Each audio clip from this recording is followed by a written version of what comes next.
Welcome to Prashninchu TV channel.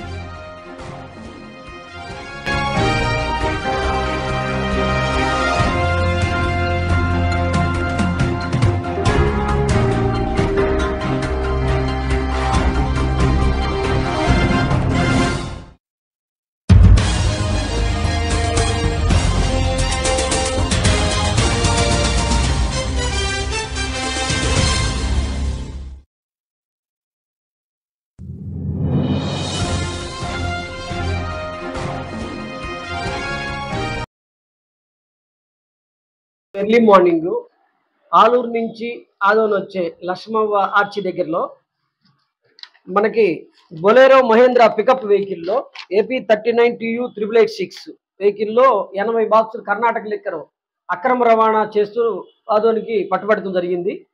అందులో 2 వ్యక్తులను అదుపులో తీసుకోవడం జరిగింది. 3వ వ్యక్తిని పారిపోయాడు మమ్మల్ని చూసి. షేక్ షాహిద్ బాషా A1 గాను డ్రైవరు, పగడాల అజయ్ కుమార్, వీళ్ళిద్దరిని అరెస్ట్ చేయడం జరిగింది. ఆ బొలెరో మహేంద్ర పికప్ వ్యాన్ని స్వాధీనం చేసుకుని 80 బాక్సుల లిక్కర్ను కూడా స్వాధీనం చేసుకోవడం జరిగింది. దీనిలో బోయ నాగిరెడ్డి 3వ వ్యక్తి ఉన్నారు, ఆయన్ని అరెస్ట్ చేయాలి. టీములు గాలిస్తూ ఉన్నాయి, దొరికితే అతన్ని త్వరలో అరెస్ట్ చేస్తాము. ఈ కర్ణాటక నుంచి ఆంధ్రాకి అక్రమ మద్యం మీద ప్రత్యేకమైన నిఘా ఏర్పాటు చేయడం జరిగింది.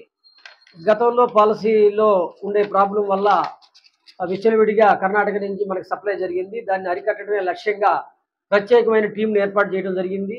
గత 4 నెలల బట్టి కూడా సుమారు నెలకి 40,000 కేసుల్ని మనం ఆంధ్రాలో పెంచగలిగాము. 60,000 నుంచి 1,00,000 వెళ్ళింది.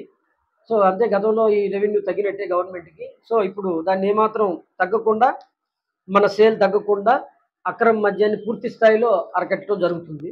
దీంట్లో ఎవరుండగానే వాళ్ళందరినీ పూర్తి స్థాయి విచారించి తదుపరి చర్యలు తీసుకోవడం జరుగుతుంది. దీని విలువ సుమారు 3.5 లక్షలు ఉంటుంది. ఆదోని పరిసరాలు. రాజకీయ నాయకులు ఎవరు సమాచారం రాలేదు, బట్ ఇది పెట్టి గ్యాంగ్స్ లాగా చేస్తున్నారు. వీళ్ళందరినీ ఖచ్చితంగా అరగడతాం. పీడీ యాక్ట్ కూడా రెడీ చేస్తాం. నెక్స్ట్ ఎవరెవరు ఉన్నారు కొన్ని ఐడెంటిఫై చేశాము. ఇంకెవరెవరు ఉన్నారు దీని వెనక వ్యక్తులు కానీ గతంలో కేసుల్లో కానీ వాటన్నింటిలో సమగ్రంగా విచారించి మిగతా కేసుల్లో కూడా ఎవరెవరు దీని వెనక బ్యాక్గ్రౌండ్ ఉంటున్నారు, వీటికి తెచ్చేదానికి వీళ్ళకి ఆర్థిక సాయం ఎవరు చేస్తున్నారు, వీళ్ళందరి మీద కూడా చర్య తీసుకోవడం జరుగుతుంది. ప్రస్తుతం అటువంటి మాకు నిర్ధారణ కాలేదు. ఏమున్నా కానీ చర్యలు తీసుకోవడం జరుగుతుంది. గతంలో పారిపోయిన అతని మీద కేసులు ఉన్నాయి, వీళ్ళ మీద లేవు. కొత్త వాళ్ళు ఉన్నారు. సో అతని మీద గతంలో కూడా కేసు ఉంది. మిగతా ఇన్వెస్టిగేషన్ చేసి ఇంకెవరెవరు ఉన్నారు దాని మీద వాళ్ళ మీద పూర్తి స్థాయిలో చర్యలు తీసుకోవడం జరుగుతుంది. అవునవును, ఉంది. ఫిబ్రవరి 1st వీక్లో 50 పెట్టెలు జరిగింది, 10 పెట్టెలు ఒకటి దొరికింది, 5 కేసులు ఒకటి దొరికింది. కేసుల విషయంలో ఎటువంటి కాంప్రమైజ్ లేదు. అక్రమ మద్యం విషయంలో ఉక్కుపాదం మోపడమే. దాని వెనక ఎవరున్నా, రాజకీయ నాయకులున్నా, రౌడీలున్నా, ఎవరున్నా కానీ వదిలిపెట్టే ప్రశ్నే లేదు. తలొగ్గేది ఒత్తిడికి లేదు. వీటిల్లో కేసులు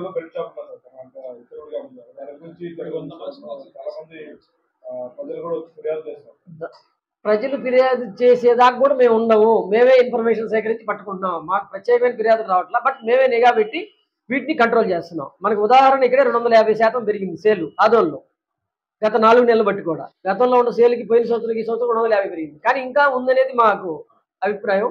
సో ఖచ్చితంగా ఒక్క సీసా కూడా కర్ణాటక మధ్య ఇటు అమ్మడానికి వీల్లేదు. ఉంటే పీడీ యాక్ట్లు కూడా పెడతాము, కఠినమైన చర్యలు తీసుకోవడం జరుగుతుంది. డీటెయిల్ ఇన్వెస్టిగేషన్లో మిగతా ఎవరి పేర్లు ఉన్నా వాళ్ళందరినీ కూడా ఇన్వాల్వ్ చేస్తాం.